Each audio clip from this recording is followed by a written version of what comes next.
കാസർഗോഡ് കുമ്പള പഞ്ചായത്ത് സെക്രട്ടറിയെ കരാറുകാരൻ ഭീഷണിപ്പെടുത്തിയെന്ന ആരോപണം ബസ് ഷെൽട്ടർ നിർമ്മാണ പദ്ധതിയുടെ തുക ആവശ്യപ്പെട്ടാണ് കരാറുകാർ ഭീഷണിപ്പെടുത്തിയതെന്ന് സെക്രട്ടറി.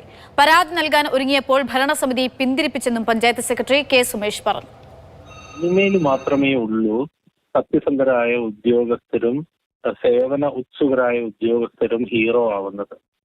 യഥാർത്ഥ ജീവിതത്തിൽ സത്യസന്ധരായ ഉദ്യോഗസ്ഥരും ചൂഷണം ചെയ്യാൻ സാധിക്കാത്ത നിലപാടുകളുള്ള ഉദ്യോഗസ്ഥരും പലരുടെയും ശത്രുക്കളാണ്. അപ്പൊ ഇവിടെ എന്താന്ന് വെച്ച് കഴിഞ്ഞാല് ഒരു പദ്ധതിയുണ്ട്, ബസ് ഷെൽട്ടർ നിർമ്മാണം 40 ലക്ഷത്തിൻ്റെതാണ്. അപ്പൊ ഇത് ശരിക്ക് പറയട്ടെ നിർമ്മാണ പ്രവൃത്തിയാണ്, ശരിക്ക് അസിസ്റ്റന്റ് എഞ്ചിനീയർ ചെയ്യേണ്ടതാണ്. അപ്പോൾ അത് സെക്രട്ടറിയുടെ ചുമതലയിലാണ് ഉള്ളത്.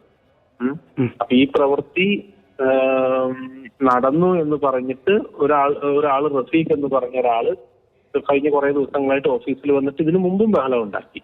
അപ്പോൾ പ്രസിഡന്റിന്റെ അടുത്തും ഈ വിഷയം അവതരിപ്പിച്ച സെക്രട്ടറി കെ സുമേഷിന്റെ വാക്കുകളാണ് കേൾക്കുന്നത്. സാരംഗ് സുരേഷ് വിവരങ്ങൾ നൽകാനായിട്ടുണ്ട്. സാരംഗ്, ഇത് എന്തിനാണ് ഭീഷണി, എന്താണ് സംഭവം?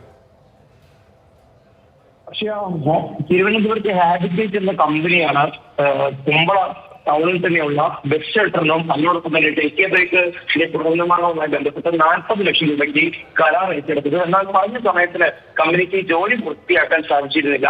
ഇതിനിടെ തന്നെ ജോലിയിൽ അഴിമതിയുണ്ട് എന്നുള്ള വലിയൊരു ആരോപണം ഇതിനിടെ ഉയർന്നു വന്നിരുന്നു. അതിന് തൊട്ടു പിന്നാലെയാണ് ജോലി പൂർത്തിയാകുന്നതിന് മുൻപ് തന്നെ, നിർമ്മാണ പ്രവർത്തനങ്ങൾ പൂർത്തിയാകുന്നതിന് മുൻപ് തന്നെ മുഴുവൻ തുകയും പഞ്ചായത്ത് നിർമ്മാണ കമ്പനിക്ക് നൽകണമെന്ന് ആവശ്യപ്പെട്ടുകൊണ്ട് റഫീഖ് എന്നൊരു വ്യക്തി പഞ്ചായത്ത് ഓഫീസിൽ നിരന്തരമായി എത്തുകയും പഞ്ചായത്ത് സെക്രട്ടറി അടക്കമുള്ള ഉദ്യോഗസ്ഥർക്ക് നേരെ ഭീഷണി ഉയർത്തുന്ന ഒരു അവസ്ഥ ഉണ്ടായത്.